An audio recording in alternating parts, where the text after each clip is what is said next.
suporta sa Aricatra. Sa Libaisia. Ito at dito na ako. Paabil na ako ng isang unit. Ayun. Forage po naman na. Ayun. Para sa negosyo mo.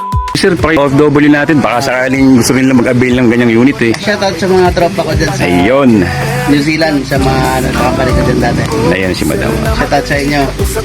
Pag kwenta rin ka dito. Provide kayo. Isang unit ni Sir. NPR yan. Laki ng truck na maiuwi ni Sir. Malay nyo, after ilang years, for good na kayo dito sa Pilipinas. Ayun. Pagka ano, Yes ma'am, wala akong problema. pag may mga May panjaliwi po tayo. Si Madam. Oh, panjaliwi si Madam. Ay, nauwi na Sir. Iuwi na. Forage check pan po ito.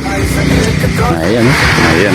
Contact lang po kayo. O, search nyo po kahit saan. Rick Erica Trucks. Stay humble. Ayan, oh.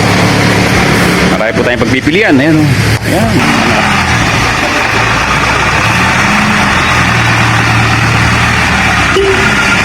Ayan po, okay. Ingat po kayo. Sold out po natin na forage check po na inline. Ayan. Uwi na po ng Rodriguez Rizal. Salamat po Sir Romeo and Ma'am Lynn.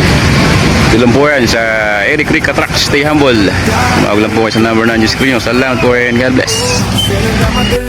Sapat mapa-Eric Trucks. Yeah, mapagkakatiwalaan, laging maaasahan.